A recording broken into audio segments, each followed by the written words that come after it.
હવે કઈ રીતે લડશો? કારણ કે ચૈતર વસાવા જો એકવાર આ હુંકાર ભરે છે, સામે તમારી ઉપર કેસ થાય છે, તમને જેલમાં મોકલવામાં આવે છે, ચૂપ રહેશો કે હજુ ભાજપની સામે પડી અને લડશો ખોટાની સામે?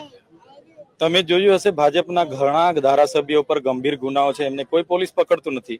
અને અમારે સરકારી મિટિંગોમાં સામાન્ય બોલાચાલી થાય એટલે દબાવી દેવાનો.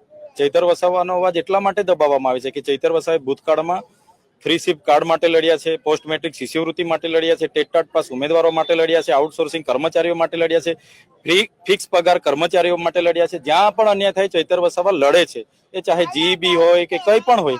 તો આને કઈ રીતના દબાવવાનો? મનરેગાના કૌભાંડ તમે જોયા હશે, ઉજાગર કરનારો હું હતો, તો આને કઈ રીતના દબાવવાનો? એના માટે કેટલાક આઈપીએસ અધિકારીઓ અને ભાજપના નેતાઓ મળીને ષડયંત્ર રચ્યું. ત્યારે હું આજે આ પરિસ્થિતિમાં છું.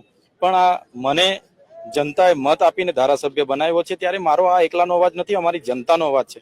આ ક્યારે દબાશે નથી. આવનારા દિવસોમાં જો અમારી જનતા સાથે ફરી અન્યાય થશે, અમે એનાથી વધારે તાકાતથી લડીશું. હા, 80 દિવસ મને જેલમાં રાખવામાં આવ્યો, જેલના નીતિ નિયમો પ્રમાણે એકલો રાખવામાં આવ્યો, બધું થયું. પણ ત્યારે પણ હું એ જ ચિંતા કરતો કે મારી જનતાના સુખ દુઃખમાં હું હાજર નથી રહી શક્યો. એ બદલ મને દુઃખ છે. પણ આજે જે પ્રકારે જનતા મારી સાથે છે, તો એટલું ચોક્કસ કે આ જનતા જે મારા પર ભરોસો મૂક્યો છે, વિશ્વાસ મૂક્યો છે, એને ક્યારે હું તૂટવા નહીં દઉં.